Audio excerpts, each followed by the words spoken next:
अस्सलाम वालेकुम। Ninth class आज हम स्टार्ट कर रहे हैं ninth class physics new book 2025 का chapter number 2 kinematics.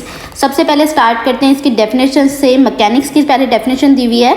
Mechanics is the branch of physics that deal with the motion of object and the force that change it.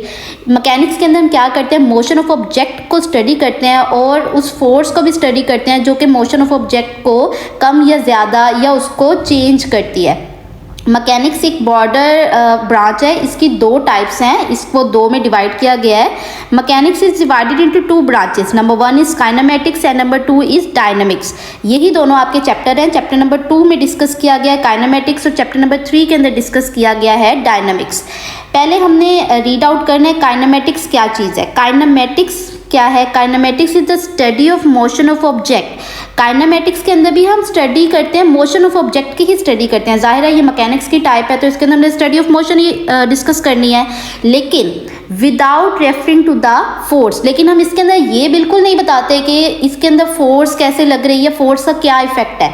हम सिर्फ काइनेमेटिक्स के अंदर मोशन को डिस्कस करते हैं कि एक बॉडी चल रही है, एक बॉडी के अंदर कौन सी फोर्स, कौन सा मोशन है, ये सारा कुछ हम डिस्कस करते हैं। ग्रेविटेशनल एक्सीलरेशन एक्सेट्रा ये सब कुछ डिस्कस करेंगे, बट इसके अंदर हम ये नहीं बताएंगे कि इसका फोर्स और इसका क्या इंटरलिंक है, यानी कि फोर्स इसके ऊपर क्या चेंज कॉज करती है, ये हम इसके अंदर बिल्कुल भी डिस्कस नहीं करते। जबकि डायनामिक्स क्या चीज़ होती है? Dynamics deal with the force, ये भी फोर्स के साथ ही डील करती है। इसके अंदर भी हम फोर्स को ही डील करते हैं and their effect on motion of the object. इसके अंदर हम क्या करते हैं, इसके अंदर हम फोर्स को भी डिस्कस करते हैं, यानी कि मोशन ऑफ ऑब्जेक्ट और फोर्स इन दोनों के इंटर रिलेशन को हम डिस्कस करते हैं। हम देखते हैं फोर्स किस तरीके से मोशन ऑफ ऑब्जेक्ट को इफेक्ट करती है, उसकी क्या क्या इफेक्ट्स हैं वो हम डिस्कस करते हैं डायनामिक्स के अंदर। हमने इस चैप्टर के अंदर काइनेमेटिक्स डिस्कस करनी है, यानी कि हमने मोशन सारी की सारी मोशन ऑफ ऑब्जेक्ट्स को डिस्कस करना है, लेकिन हमने उसके अंदर क्या चीज़ डिस्कस नहीं करनी, फोर्स के इफेक्ट को डिस्कस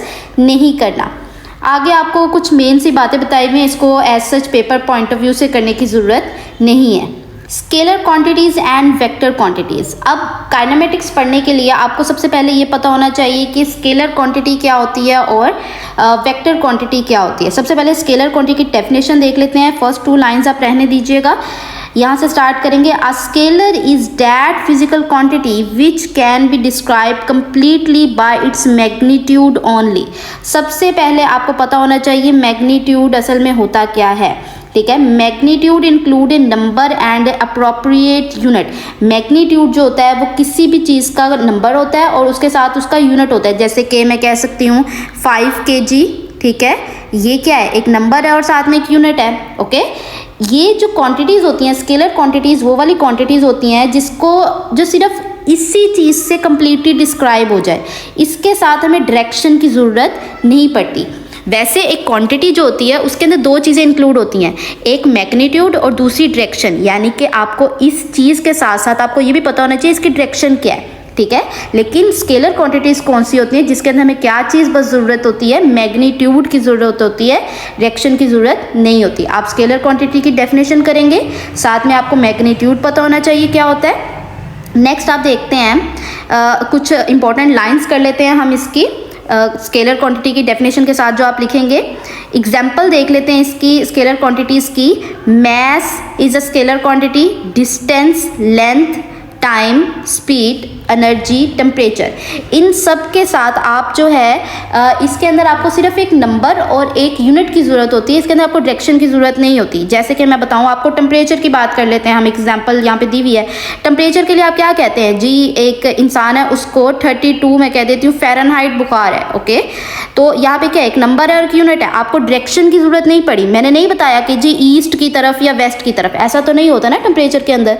तो इसका मतलब है ऐसी सारी क्वांटिटीज़ जो सिर्फ और सिर्फ नंबर से डिस्क्राइब हो जाएं, वो सारी क्वांटिटीज़ कौन सी होती हैं हमारे पास, स्केलर क्वांटिटीज़ होती हैं। एक और चीज़ देख लेते हैं, यहाँ पे आपको एक और एग्जांपल नज़र आ रही होगी टाइम की। जैसे मैं कहती हूँ 30 मिनट्स, इसके अंदर क्या लिखा है, मैंने एक नंबर लिखा है और साथ में उसका यूनिट लिखा है, मैंने नहीं लिखा कि कौन सी डायरेक्शन में, ठीक है। ऐसी क्वांटिटी जो कि डायरेक्शन की ज़रूरत ना पड़े, सिर्फ मैग्नीट्यूड से पूरा का पूरा डिस्क्राइब हो जाए, उसको क्या कहते हैं हम, स्केलर क्वांटिटीज़ कहते हैं। आपने क्या करना है, स्केलर क्वांटिटी की एग्जांपल लिखनी है, mass, line, length, time, distance, speed, energy and temperature. इनमें से कोई 2-3 एग्जांपल्स कर लीजिएगा। नेक्स्ट आप इसके साथ करेंगे scalar quantities can be added like numbers. अगर आपके पास 2 स्केलर क्वांटिटीज़ हैं विथ सेम यूनिट, ये बात याद रखनी है, विथ सेम यूनिट, तो आप उनको सिंपल नंबर्स की तरह ऐड कर सकते हैं। सिंपल नंबर्स कैसे ऐड करते हैं हम, 5 मीटर और 3 मीटर, ठीक है। इन दोनों को जब आपने ऐड करना है, देखिए सेम यूनिट है, ओके, सेम यूनिट्स को आप ऐड कर सकते हैं। तो आप इसको ऐड कैसे करेंगे, 5 + 3 जैसे आप नॉर्मल ऐड करते हैं तो 8 मीटर आ गया। यानी कि स्केलर क्वांटिटीज़ के लिए आपको उसकी एग्जांपल आनी चाहिए, आपको पता होना चाहिए कि उसको ऐड किस तरीके से किया जाता है, like the simple numbers. Next आपके पास डेफिनेशन है वेक्टर क्वांटिटी की। अब वेक्टर क्वांटिटी क्या है, स्केलर क्वांटिटी क्या थी जिसकी सिर्फ मैग्नीट्यूड लाजमी थी, लेकिन इसके अंदर आपको क्या चीज़ चाहिए, वेक्टर क्वांटिटी के अंदर आप डायरेक्शन और उसके साथ साथ आपको मैग्नीट्यूड भी चाहिए होती है। मैग्नीट्यूड आपने याद रखना है, मैग्नीट्यूड क्या होता है, एक नंबर और उसके साथ एक unit. Vector quantity is the physical quantity. Physical quantity मैंने पहले भी हमने फर्स्ट चैप्टर में किया था। फिजिकल क्वांटिटी वो क्वांटिटी होती है जिसको हम मेजर कर सकते हैं, ठीक है।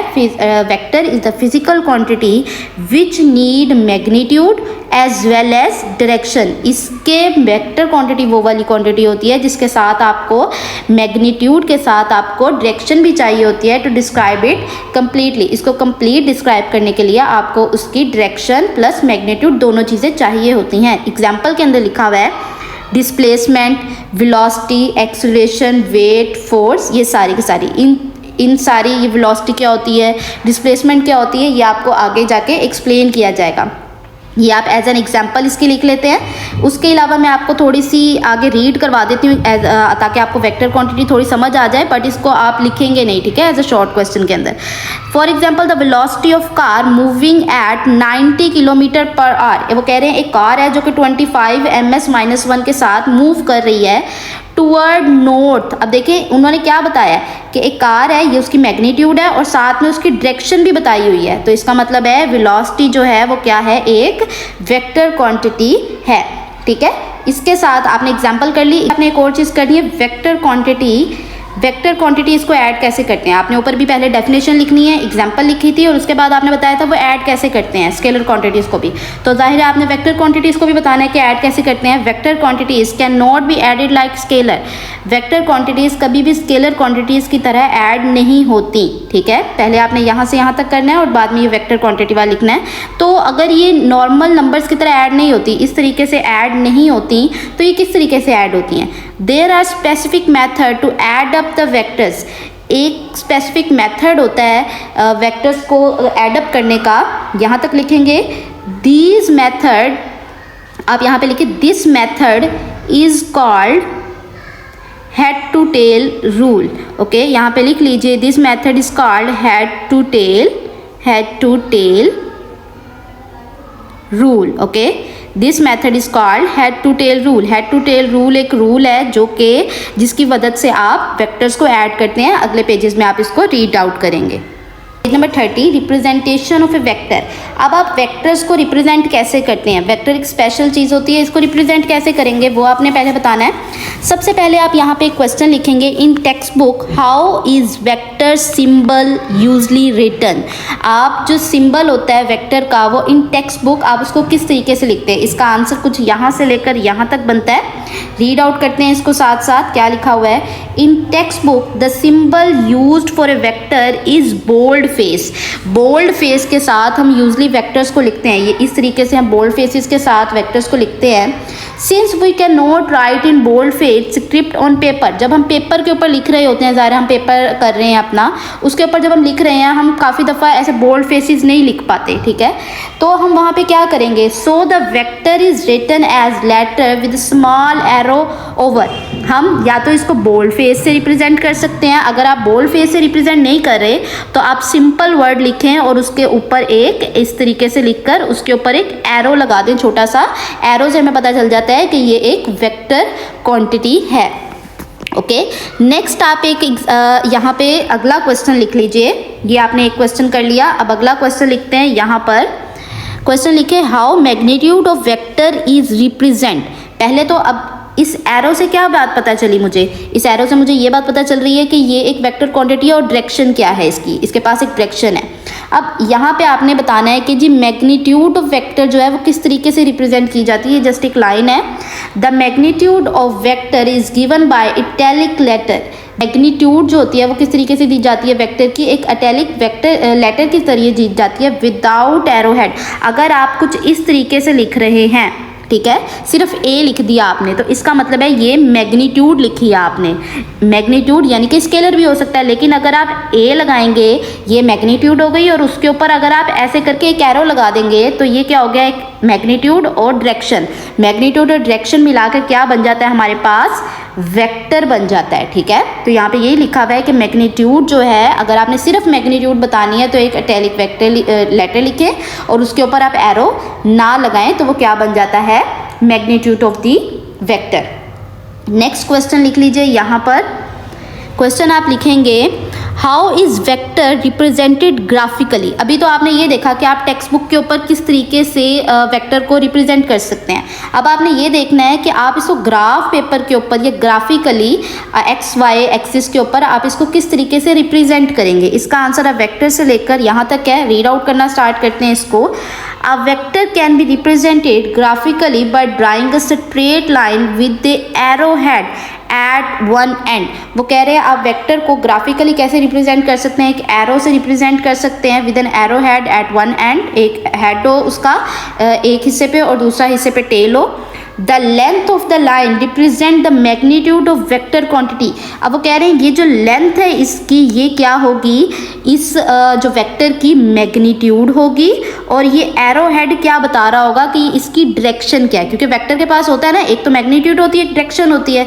तो यानी कि एक एरो हेड अगर होगा तो वो हमें एक तो हमें मैग्नीट्यूड बता रहा होगा और दूसरी एरो उसका हेड क्या बता रहा होगा? उसकी डायरेक्शन बता रहा होगा। According to suitable scale while the direction of arrow, यानी कि इस एरो की ये जो डायरेक्शन आप देख रहे हो, ये जो एरो की डायरेक्शन है वो हमें क्या बता रहा होगा? Indicate the direction of vector. वो इस वेक्टर की डायरेक्शन बता रहा है हमें। ये यहाँ से यहाँ तक इसका आंसर बन जाता है। नेक्स्ट क्वेश्चन आप यहाँ से यहाँ तक लिखेंगे। क्वेश्चन लिखें, explain how the direction of vector is represented using reference line. अगर आपके पास दो रेफरेंस लाइन है एक्स और वाई, उसको आप यूज़ करते हुए ग्राफिकली किस तरीके से वेक्टर को रिप्रेजेंट कर सकते हैं इस ग्राफ की मदद से, हम इसको देखते हैं। टू रिप्रेजेंट द डायरेक्शन, अगर आपने किसी भी वेक्टर की डायरेक्शन को रिप्रेजेंट करना है, two mutually perpendicular lines are required. Two mutually perpendicular lines जो हैं वो हमने बनानी होते हैं। ये देखें, एक ये लाइन और एक ये लाइन, ये म्यूचुअली परपेंडिकुलर लाइन्स हैं। कुछ इस तरीके से देखें, ये हमने दो लाइन्स बनाई। We can draw one line to represent east and west direction. आप एक लाइन को ईस्ट और वेस्ट डायरेक्शन के लिए यूज़ कर सकते हैं, and the other line to represent north and south. और दूसरी लाइन को आप किसके यूज़ कर सकते हैं? नॉर्थ एंड साउथ के लिए आप उसको यूज़ कर सकते हैं। The direction of vector can be given with respect to these line. आप इस लाइन्स की मदद से अपने वेक्टर की कोई भी डायरेक्शन बता सकते हैं।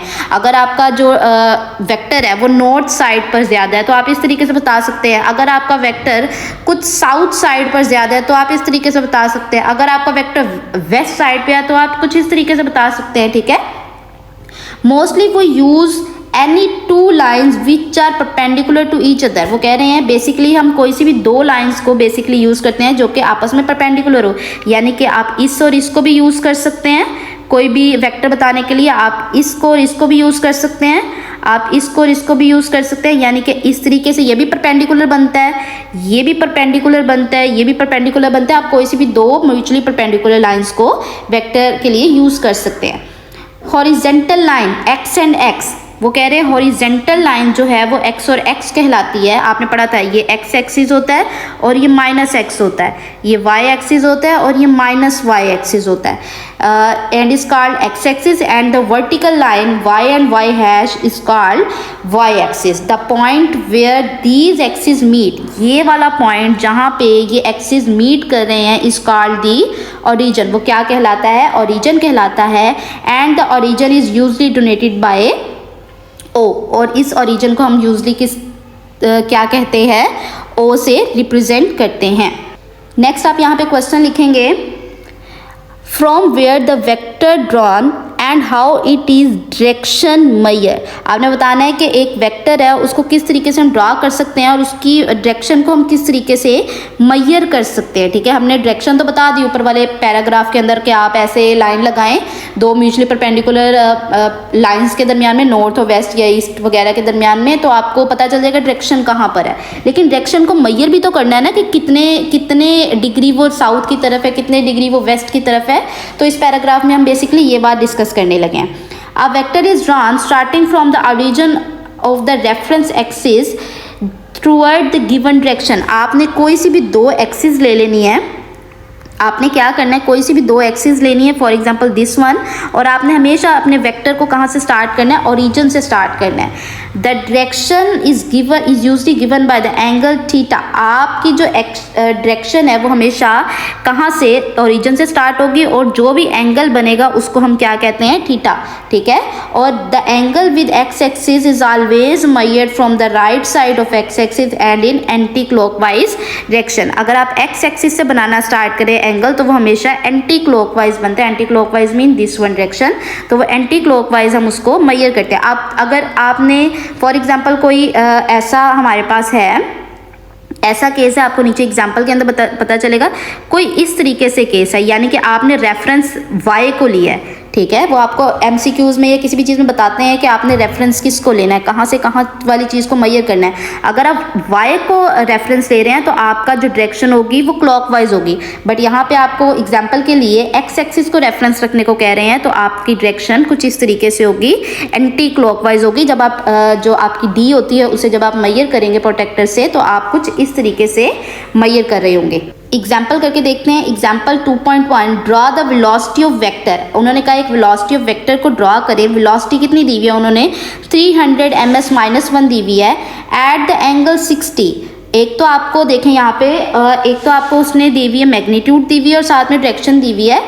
डायरेक्शन क्या दी हुई है उन्होंने, to the east of north, यानी कि नॉर्थ डायरेक्शन है, असल में नॉर्थ डायरेक्शन है, और नॉर्थ से हमने किस तरफ मूव करना है, ईस्ट की तरफ मूव करना है। आपने इसको बहुत केयरफुली रीड करना है। इसके अंदर क्या किया हुआ है, टू द ईस्ट, ईस्ट की तरफ है, किसके, of the north, north side के ईस्ट की जानिब आपने 60 का एंगल बनाना है, और उसकी मैग्नीट्यूड क्या होनी चाहिए, 30 की मैग्नीट्यूड होनी चाहिए। अब इसको ड्रा कैसे कैसे करना है इसको देख लेते हैं। Draw to mutually perpendicular lines. आपने दो म्यूचुअली परपेंडिकुलर लाइंस लगाई, west east north and south. Okay, select a suitable scale. अब आपने एक स्केल डिसाइड करना है। स्केल कैसे डिसाइड करना है, अब आपको पता है हम 300 सेंटीमीटर तो नहीं बना सकते ना पेज के ऊपर, तो आपने क्या करना है, आपने एक स्केल डिसाइड करना है। मैं कहती हूँ जी 100 जो ms-1 है ना, 100 सेंटीमीटर पर सेकंड है।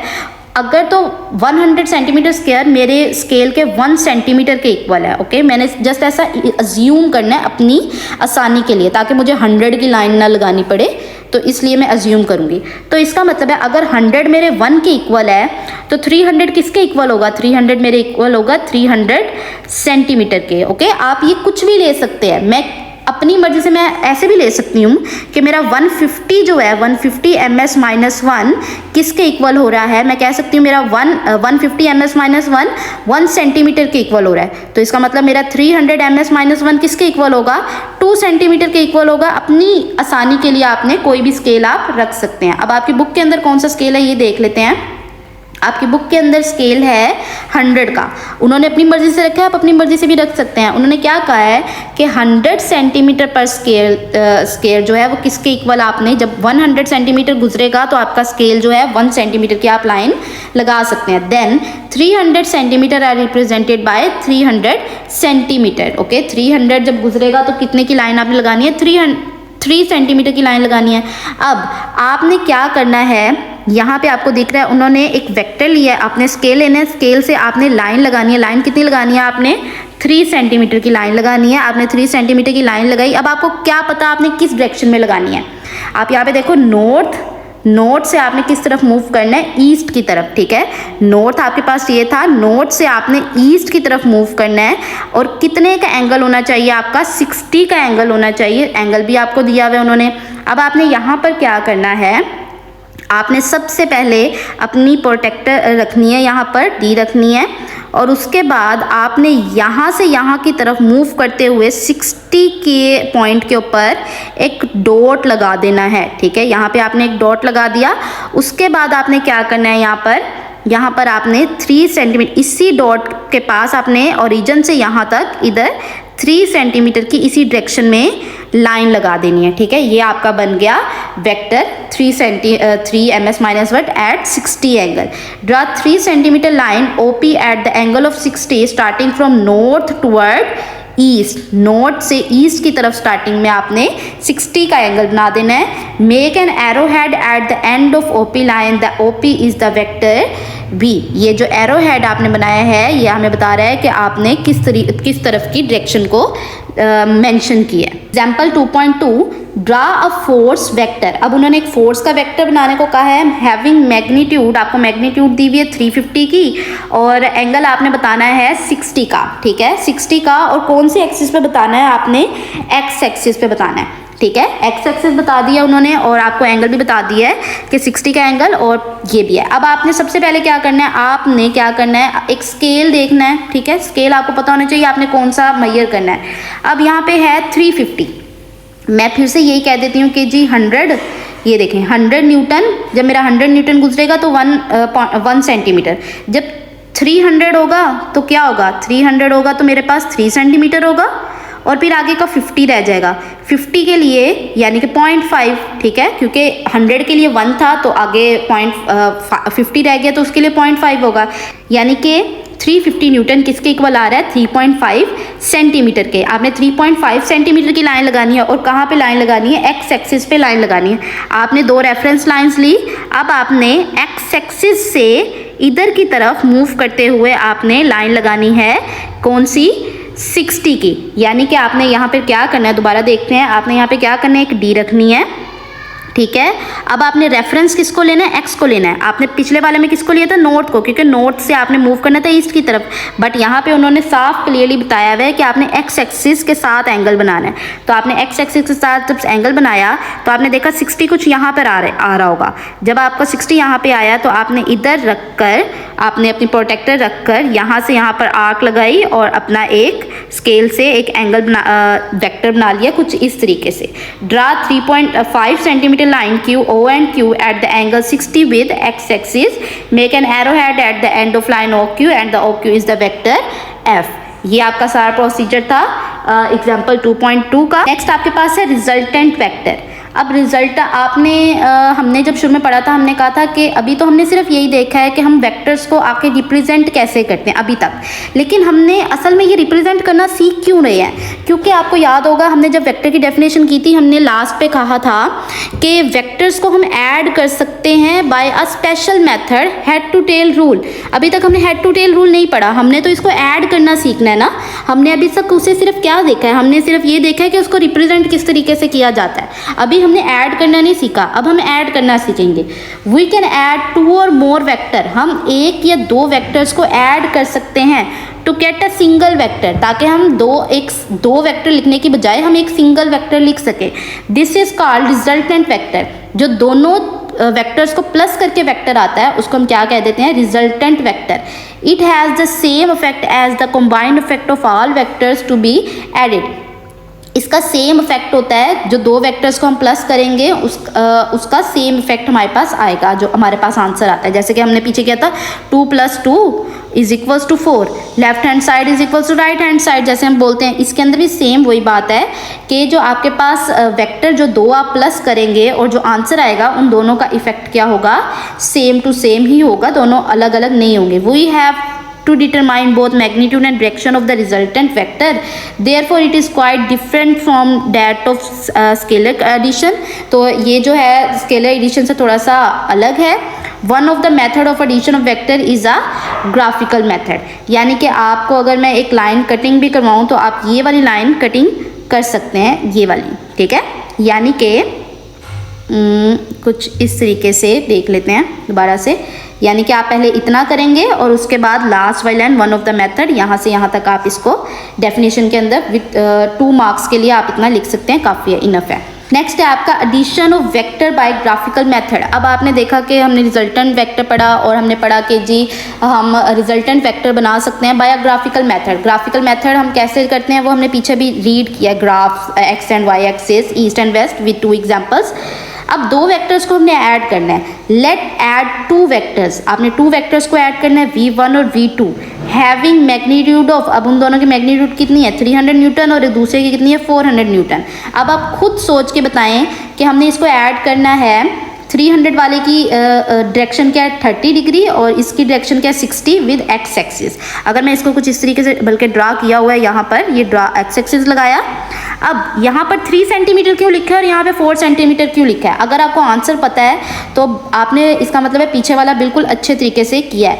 अब यहाँ पर देखो, मैं पहला स्टेप क्या था, आपने यहाँ पर स्केल डिसाइड करना है। 300 न्यूटन है, यानी कि आप क्या कह सकते हैं कि जी 100 newton is equals to 1 centimetre. तो 300 न्यूटन किसके इक्वल हुआ 3 सेंटीमीटर के, यानी कि आपने लाइन कितनी लगानी है 3 सेंटीमीटर की लाइन लगानी है जो कि इधर लगाई हुई है। और कितना एंगल होना चाहिए उसका 30 एंगल होना चाहिए with respect to X axis. यहाँ पे देखिए यही बात की हुई है उन्होंने भी यही कहा हुआ है, उन्होंने 30 का एंगल बनाया हुआ है और साथ में किसके साथ, एक्स एक्सिस के साथ 30 के एंगल पर। By selecting a suitable scale n is equals to 1 centimeter, we can draw the vectors as this। अब एक ही उसके ऊपर 2 वेक्टर्स बनाना पॉसिबल तो है बट इट्स लाइक मैस। हम क्या करते हैं, हम इन 2 वेक्टर्स की बजाय हम एक ही वेक्टर बनाते हैं इन दोनों को प्लस करके, ठीक है, और उसको हम क्या कहते हैं, ये रिजल्टेंट वेक्टर है। अब रिजल्टेंट वेक्टर को बनाने के लिए हम एक रूल को फॉलो करते हैं, उसको कहते हैं हम head to tail rule. Head to tail rule short question में पूछा जाता है, तो इसको आप देखेंगे। To draw a number of vectors, to add a number of vectors, जब आपने कुछ वेक्टर्स को ऐड करना है, रीड्रॉ द रिप्रेजेंटेटिव लाइन, आपने उनकी लाइंस को पहले ड्रॉ करना है, रीड्रॉ करना है, such that the head of one line coincide with the tail of other. अब आपके पास, मैं अगर यहाँ पे एक दफ़ा देखूँ, एक आपके पास कुछ इस तरीके से बन रहा है और दूसरा वेक्टर आपके पास कुछ इस तरीके से बन रहा है, 3 वाला और ये 4 वाला, ऐसे ही बन रहा है ना। तो यहाँ पे क्या लिखा हुआ है, रीड्रा किया मैंने, देखो रीड्रा किया आपके सामने। उसके बाद such that the head of one line, उन्होंने कहा एक लाइन का, ये एक वेक्टर का हेड जो है दूसरे की with the tail of other, वो दूसरे की टेल के साथ कंसाइड कर जाए। अगर मैं इसको फर्स्ट कंसीडर करूं, ठीक है, आपकी बुक के अंदर भी मुझे नहीं पता कौन सा वाला फर्स्ट है, आगे जाके देखेंगे। 3 वाला फर्स्ट किया हुआ है उन्होंने, तो यानी कि ये 3 वाला फर्स्ट कुछ इस तरीके से। अब इसके हेड के साथ आपने इसकी टेल मिलानी है कुछ इस तरीके से, यानी कि कुछ इस तरीके से, ये 4 वाला और ये 3 वाला। सिंपल मेथड है, फर्स्ट वाले का हेड और सेकंड वाले की टेल। इसी तरीके से आगे भी आप ऐड कर सकते हो। आगे अगर एक और वेक्टर होता तो मैं दोबारा क्या करती, इसका हेड और अगले की टेल, ठीक है। इस तरीके से आप जो है वेक्टर्स को ऐड कर सकते हैं।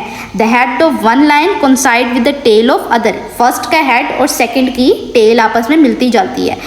उसके बाद आप क्या करेंगे, अब यहाँ पर दोबारा से एक दफ़ा ड्रॉ करते हैं। क्या था, फर्स्ट कुछ इस तरीके से, उसके बाद आपने क्या किया, ये वाला आपने सेकंड ड्रॉ किया, फर्स्ट का हेड और दूसरे की टेल आपस में मिलानी थी, यही किया मैंने, ठीक है। उसके बाद आपने क्या करना है, ये 3 वाला था और ये 4 वाला था। The resultant vector is given bye, अब ऐड तो हो गया, अब रिजल्टेंट वेक्टर कहाँ पे है, मुझे तो सिर्फ 2 ही वेक्टर्स नजर आ रहे हैं ना। अब बारी है रिजल्टेंट वेक्टर बनाने की। The resultant vector is the simple vector which is directed from tail of first vector to the head of last vector. अब एक रिजल्टेंट वेक्टर क्या होता है, जो फर्स्ट वेक्टर था हमारा उसकी टेल को आपने मिला देना है लास्ट वाले वेक्टर के हेड से। ये जो आपके पास अब वेक्टर आया है ना, ये है हमारे पास आर वेक्टर, यानी कि रिजल्टेंट वेक्टर। ओके, ये आपके पास जो वेक्टर आया इसको हम कहते हैं रिजल्टेंट वेक्टर। अब यहाँ पर देख लेते हैं, measure the length of resultant vector is 6.8। अब यहाँ पर हम एक दफ़ा दोबारा देख लेते हैं। उन्होंने पहले 3 वाला लिखा, उसके बाद उन्होंने 4 वाला लिखा, 4 वाला वेक्टर लिखा। उसके बाद उन्होंने क्या किया, उसके बाद उन्होंने इन दोनों को प्लस किया। प्लस कैसे करते हैं, अभी पीछे बताया मैंने कि लास्ट वाले की टेल और फर्स्ट वाले के हेड को एक एरो से मिला देते हैं कुछ इस तरीके से, और ये जो आपके पास अब वेक्टर आया ये कौन सा वेक्टर है, रिजल्टेंट वेक्टर। अब आपने क्या करना है, स्केल पकड़ना है, इस रिजल्टेंट वेक्टर को मैयर कर लेना है। जब मैंने मैयर किया तो मेरे पास क्या आया, 6.8 सेंटीमीटर। अब जाहिर है आपको याद होगा कि एक 3 सेंटीमीटर, एक 4 सेंटीमीटर, एक 6.8 सेंटीमीटर, लेकिन अगर मैं याद करूं 3 सेंटीमीटर असल में क्या था, 300, ऐसे ही था ना, 300 था, 300 न्यूटन था, और 4 सेंटीमीटर असल में क्या था, 400 था। अब 6.8 बताएं आप कितना होगा, 6.8 कितना होगा, 680 ही तो होगा, ठीक है, सिंपल सी बात है, 680 होगा ये। According to the selected scale magnitude of resultant vector is 680 newton and the direction is angle 49। अब मुझे 49 कैसे पता चला, ठीक है, ये तो मैंने मैयर किया, आपने यहाँ पे देखा था कि यहाँ पर 30 का एंगल बनाना था, मैंने ऐसे ही बनाया था। उसके बाद जब मैंने 4 वाला बनाया यहाँ पर इस तरीके से, जब 4 वाला बनाना था मैंने एंगल, तो उसका एंगल क्या था, 60 का एंगल था, तो मैंने एक इस तरीके से लाइन लगाई, इस तरीके से कुछ मैंने तो मैंने क्या किया, एक एक्सिस को इमेजिन किया और यहाँ से यहाँ 60 का एंगल बनाया, ठीक है, 60 का एंगल बनाएंगे ना, क्योंकि 4 सेंटीमीटर का था। अब आपने इस वाले एंगल की डायरेक्शन को, उसके एंगल को मैयर करना है, तो आप सिंपल इस वाले एक्सिस से इधर प्रोटेक्टर रखेंगे, ठीक है, रखा आपने D, और उसके बाद आप उसको यहाँ से यहाँ x की तरफ एंटी क्लॉकवाइज उसको मैयर करेंगे, और जब मैयर किया मैंने तो वो हमारे पास आया 49 डिग्री। ओके, इस तरीके से हम we can find the resultant vector of more than 2 vectors by adding them in the same way. अब ऐसा नहीं है कि आप सिर्फ 2 ही वेक्टर्स को ऐड कर सकते हैं, आप 2 से ज़्यादा वेक्टर्स को भी ऐड कर सकते हैं, ठीक है। कैसे ऐड कर सकते हैं एक बार देख लेते हैं इसको भी।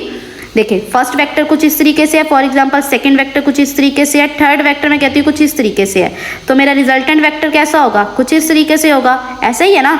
तो आपने हर इसको मैं कहती हूँ इसका कुछ 30 डिग्री था, अगले वाले का कुछ 40 डिग्री था, ठीक है, अगले वाला बनाऊंगी तो कोई 90 डिग्री होगा, जितना जितना दिया हुआ मैंने उसी हिसाब से बनाना है ना। फिर अगर आपने इसको मैयर करना है, इस वाले को मैयर करना है, तो एक्स एक्सिस से उसको मैयर कर लेंगे। ओके, होप सो समझ आ गई होगी इसकी। नेक्स्ट टॉपिक है आपका rest and motion.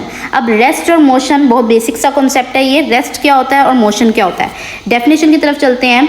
If a body does not change its position with respect to its surrounding it is said to be in rest. अगर एक बॉडी अपनी पोजीशन चेंज नहीं कर रही अपने इर्द गिर्द के माहौल के हवाले से, तो वो उसको हम कहेंगे कि ये रेस्ट पे पड़ी हुई है। ओके, अगर एक बॉडी अपने माहौल के हिसाब से अपनी पोजीशन चेंज नहीं कर रही तो हम उसको कहते हैं कि क्या है, रेस्ट में है। For example when we look around, अगर हम अपने आसपास देखें, we see many things like building, trees, electric poles etcetera which do not change their position, जो कि अपनी पोजीशन चेंज नहीं कर रहे होते। We say that they are in the state of rest. एक एग्जाम्पल आप ये भी कर सकते हैं, वैसे एक एग्जाम्पल शॉर्ट करके लिखवा देती हूँ रेस्ट के लिए। Trees around the bank of road are in rest position, यानी कि जो ट्रीज होते हैं बैंक किनारे पे, रोड के किनारे पे जो लगे हुए होते हैं, वो असल में क्या होते हैं, रेस्ट पोजीशन पर होते हैं। ये है हमारे पास डेफिनेशन है मोशन की। If a body continuously change its position with respect to its surrounding, अगर एक बॉडी है वो अपनी पोजीशन बार बार चेंज कर रही है अपने माहौल के हिसाब से, तो वो क्या होगी, मोशन में पड़ी हुई होगी, ऐसा हम देखते हैं। एग्जाम्पल इसकी लिख लेते हैं। एग्जाम्पल ऊपर वाले पैराग्राफ में लिखी हुई है बट वो थोड़ी लॉन्ग हो जाएगी, तो लिखें यहाँ पे example. A moving bus on road is in state of motion। एक बस जो है जो मूव कर रही है रोड पर, वो कौन सी स्टेट में है, हमारे पास स्टेट ऑफ मोशन में है। अब ये तो हो गई हमारे पास रेस्ट और मोशन दोनों की एग्जाम्पल्स। अब यहाँ पर एक और क्वेश्चन बनता है, why the state of rest or motion is always relative? How can you say that the state of rest or motion is always relative? आप कैसे कह सकते हैं कि state of rest और motion आपस में interlink हैं? इसको देखते हैं। अगर आप एक बात, वैसे अगर मैं आपको बताऊं, अगर मैं एक बस में बैठी हुई हूँ, ठीक है, अगर मैं एक बस में बैठी हुई हूँ और मेरे साथ मेरा भाई भी बैठा हुआ है, ठीक है, मैं बैठी हुई हूँ, मेरे साथ मेरा भाई बैठा हुआ है, 2-2 की सीट्स होती हैं। अब अगर मुझे कोई बाहर से, खिड़की के बाहर से, और रोड बस चल रही है, ठीक है, अगर बाहर रोड से कोई मुझे देखेगा, ठीक है, बाहर रोड से अगर कोई मुझे देख रहा है तो वो क्या सोचेगा कि मैं मूव कर रही हूँ, ऐसे ही कहेगा ना, क्योंकि मैं बस में हूँ, मैं मूव कर रही हूँ। लेकिन अगर मेरा भाई मुझे देखेगा तो उसके लिहाज से तो मैं मूव नहीं ना कर रही, उसके लिहाज से मैं रेस्ट पे हूँ। बट अगर कोई मुझे बाहर से देखेगा, बस के बाहर से देखेगा, तो उसके लिहाज से मैं मोशन में हूँ। लेकिन अगर मेरा साथ वाला इंसान ही मुझे देख रहा होगा तो उसके लिहाज से मैं रेस्ट पर होंगी, ठीक है, क्योंकि उसके हिसाब से उसके सराउंडिंग में मैं तो अपनी जगह चेंज नहीं कर रही। यहाँ पे एक बेसिक जो वर्ड था वो सराउंडिंग का लिखा हुआ है, अपने माहौल के हिसाब से आपने अपनी जगह चेंज करनी है, ठीक है। एग्जाम्पल देखते हैं, a person standing in the compartment of moving train, एक बंदा है जो कि एक ट्रेन का डब्बा है, ठीक है, उसके अंदर खड़ा हुआ है, इज एट रेस्ट, और बस वो खड़ा हुआ है, आराम से खड़ा हुआ है, with respect to other passengers in the compartment. अब उस कंपार्टमेंट के अंदर बहुत सारे पैसेंजर्स हैं, सारे के सारे खड़े हुए हैं, ठीक है, बहुत ज़्यादा रश है ट्रेन में और बहुत सारे लोग खड़े हुए हैं, पैसेंजर्स बहुत सारे खड़े हुए हैं। अब वो पैसेंजर सिर्फ खड़े हुए हैं, गाड़ी मूव कर रही है लेकिन वो पैसेंजर्स खड़े हुए हैं, but he is in motion with respect to observer standing on the platform of railway station. But अगर उस आदमी को कोई इंसान रेलवे स्टेशन पर से देख रहा है, ठीक है, अगर उस गाड़ी को कोई इंसान रेलवे स्टेशन पर से देख रहा है तो उसको तो यही लगेगा कि ये बंदा मूव कर रहा है, क्योंकि वो बंदा वो मूव कर रहा होता है। लेकिन अगर कोई दूसरा पैसेंजर, उसके साथ वाला पैसेंजर ही उसको नोट कर रहा है तो उसके लिहाज से तो वो मोशन में नहीं है, वो तो रेस्ट पे है, बाहर वाले इंसान के हिसाब से वो मोशन में है। तो इसका मतलब है the state of rest motion is always relative, okay।